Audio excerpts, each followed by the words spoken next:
Well, that time has rolled around again and people around the globe are being asked to switch off their lights for 1 hour tomorrow evening. Here in South Africa, the hour falls between 8:30 p.m. and 9:30 p.m. as hopes that more than 1 billion people in 1,000 cities around the world will participate. And to show how South Africans can make a difference, Eskom plans to measure the reduction in usage tomorrow evening. For more on Earth Hour, I'm joined now by Maseda Ratshikuni. He's the head of COS marketing at Nedbank.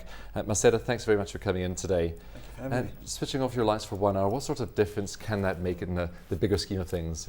Look, I think the cause is not really about what we do in that particular hour, but it's really a focus on that globally everybody wants to support the cause of fighting and combating climate change. So if we can have 1 billion people saying that governments and leaders need to do something about it, then I think we'll be very successful.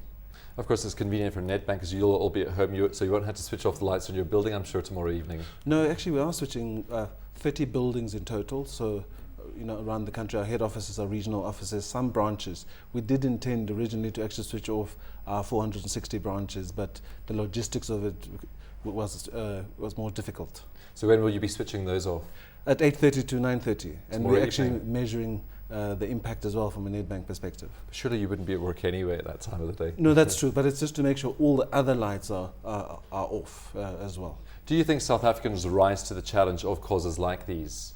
Look, last year we had about 1 million households actually involved. I think it was about 400 megawatt tons that actually Eskom measured last year. So it is something that I think South Africans are interested in. The TGI research report actually shows about 53% of South Africans have an interest in green issues. So it is something that South Africans are interested in. And in essence, climate change affects Africa the most. So we do certainly have to make sure that we do something about it in South Africa. What sorts of roles can companies play in this? What could you as Nedbank do? Do you encourage your customers to follow suit and switch off their lights? Yes, in fact, we've done quite a lot of work to try and encourage our customers, our 4,000 service agents, also other clients as well. So we've done quite a lot of work to make sure that they support us and join the action to fight climate change. Of course, we know that Nedbank likes to promote itself as the green bank, not just in your logo. And other corporates in South Africa pulling their weight behind this as well? There's about just over 100 organizations or businesses, educational institutions. In fact, if you look at South Africa specifically, Cape Town has joined, Durban, the municipality, also Johannesburg. We're actually switching off the lights at Cape Town Stadium, the Moses Mabhida Stadium in Durban as well. So there are lots of corporates, organizations and individuals that are actually pledged on earthhour.org.za to switch off their lights tomorrow. Of course, you mentioned Africa being worst affected of all continents by global warming. In South Africa, of course, we face severe electricity constraints. So this is particularly prominent for us, isn't it? Yes, it is. I mean, talk about Africa as well.